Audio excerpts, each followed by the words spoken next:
पुरुषोत्तम मास में ब्रज के मठ मंदिरों में यूं तो अनेक धार्मिक कार्यक्रम और अनुष्ठान होते हैं, लेकिन ब्रज के प्रमुख स्थलों मथुरा, वृंदावन और गोवर्धन की परिक्रमा का विशेष महत्व है।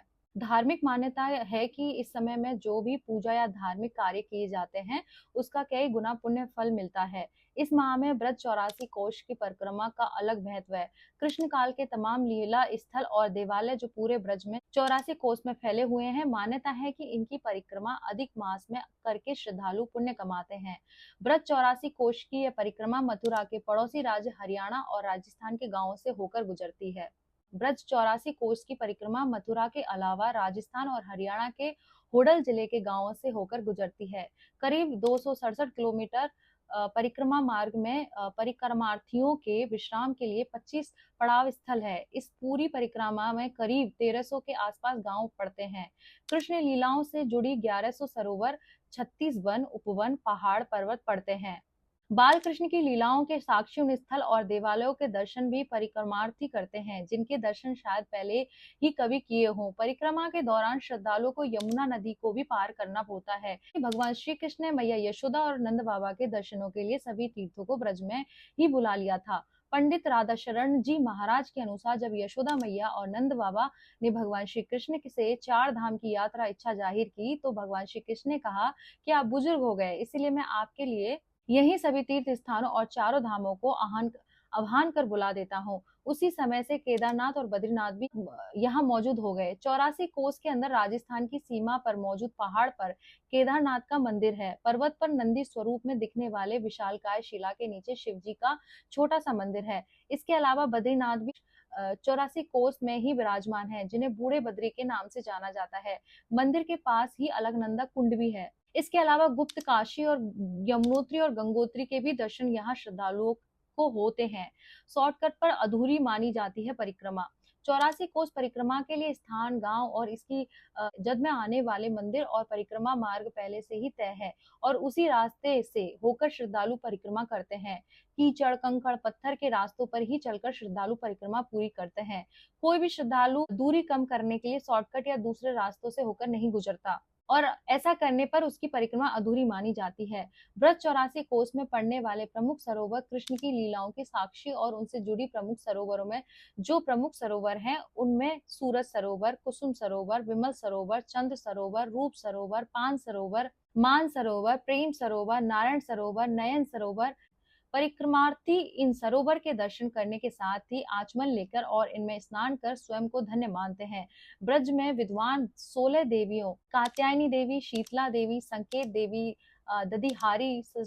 दधिहारी देवी, सरस्वती देवी, वृंदा देवी, वन देवी, बिमला देवी, पोतरा देवी, नरीसेमरी देवी, सोचला देवी, नौवारी देवी, चौवारी देवी, योग माया देवी, मनसा देवी, बंदी की आनंदी देवी। ब्रज के क्षेत्र के प्रमुख महादेव मंदिर भूतेश्वर महादेव, केदारनाथ, आशेश्वर महादेव, चकलेश्वर महादेव, रंगेश्वर महादेव, नंदेश्वर महादेव, पिपलेश्वर महादेव, रामेश्वर महादेव, गोकुलेश्वर महादेव, चिंतेश्वर महादेव, गोपेश्वर महादेव, चक्रेश्वर महादेव।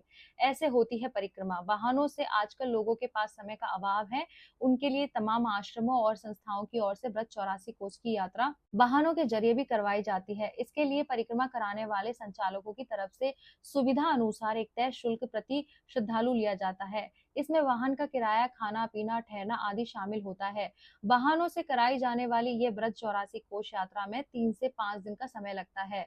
इसमें श्रद्धालुओं को प्रमुख स्थलों, वनों, मंदिरों आदि के दर्शन कराए जाते हैं। पैदल परिक्रमा, पैदल यात्रा का अपना अलग ही आनंद है। इसमें श्रद्धालु किसी मंदिर या आश्रम की ओर से कराई जाने वाली यात्रा में शामिल होकर अपने रुकने और ठहरने का शुल्क आश्रम या मंदिर संचालक को देता है, जो बहुत कम होता है। सारे इंतजाम आश्रम या मंदिर संचालक करते हैं। रुकने के लिए टेंट और खाने के लिए भोजन की व्यवस्था रहती है। इस परिक्रमा को पूरा करने में 30 दिन का समय लगता है। चलने वाले जत्थे के ऊपर तय होता है कि वह एक दिन में कितनी दूरी तय करता है। देश के विभिन्न राज्यों से बड़ी संख्या में श्रद्धालु यहाँ इस परिक्रमा के लिए आते हैं। भरतपुर 4 धाम यात्रा भारत में हिंदुओं के पवित्र धार्मिक स्थलों में से एक है। ये सबसे पवित्र यात्राओं में से एक मानी जाती है। 4 धाम यात्रा का जिक्र आते ही उत्तराखंड की दुर्गम पहाड़ियों और कठिन रास्तों का ख्याल भी जहन में आता है। यदि आप ऊंची पहाड़ियों न चढ़ पाए तो राजस्थान के भरतपुर आ जाएं और चार धाम की यात्रा कर ले। जी हाँ, ब्रज 84 परिक्रमा मार्ग और भरतपुर में भी चार धाम विराजमान है। इनके दर्शन के बिना 84 कोसीय परिक्रमा भी अधूरी जाती है। इतना ही नहीं, उत्तराखंड के चार धाम की तरह ही भरतपुर के चार धाम का भी खास महत्व माना जाता है।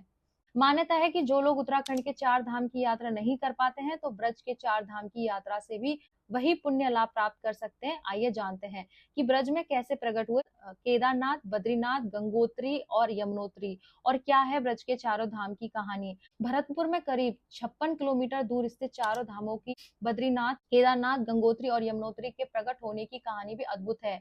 योग माया मंदिर के पुजारी बाबा राम गुलाम दास ने बताया कि जब भगवान श्री कृष्ण 5 वर्ष के हो गए तो नंद बाबा और माँ यशोदा ने उनसे कहा कि हम चार धाम की यात्रा के लिए जाएंगे। भगवान श्री कृष्ण ने उनको समझाया कि आप वृद्ध अवस्था में चार धाम की दुर्गम यात्रा कैसे कर पाएंगे। तो नंद बाबा और माँ यशोदा ने भगवान श्री कृष्ण से कहा, मन्नत मांगी थी तो जब हमारा बेटा 5 वर्ष का हो जाएगा तो चार धाम की यात्रा करेंगे, इसलिए हमें हर हाल में चार धाम की यात्रा करनी है। नंद बाबा और माँ यशोदा की हट देखकर भगवान श्री कृष्ण ने कहा कि मैं यहीं पर तुम दोनों को चार धाम का दर्शन करा दूंगा। इसके बाद भगवान श्री कृष्ण ने माता योग माया के चारों धामों को ब्रज में ही प्रकट करने की प्रार्थना की।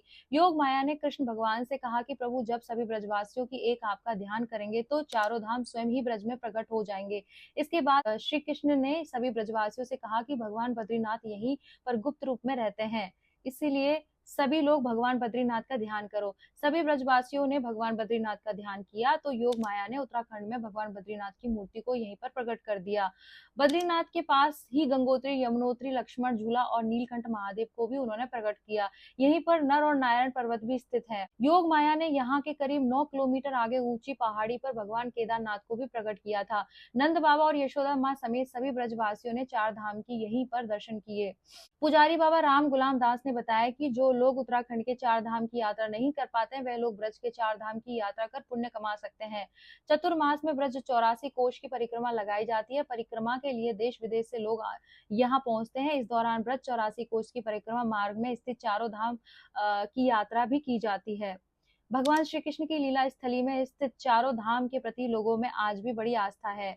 इस तरह से हमारी ये जानकारी आपको अच्छी लगी हो तो लाइक करें, कमेंट करें और शेयर करें। जितनी सनातनी हैं और जो लोग इस बारे में नहीं जानते हैं, इस बारे में जाने और ब्रज के 84 कोस में जाके अपनी चार धाम की यात्रा पूरी करें। तो फिर मेरे साथ चले आए बोले राधे राधे। ओम नमः पार्वती पते, हर हर महादेव, जय शिव शंभो।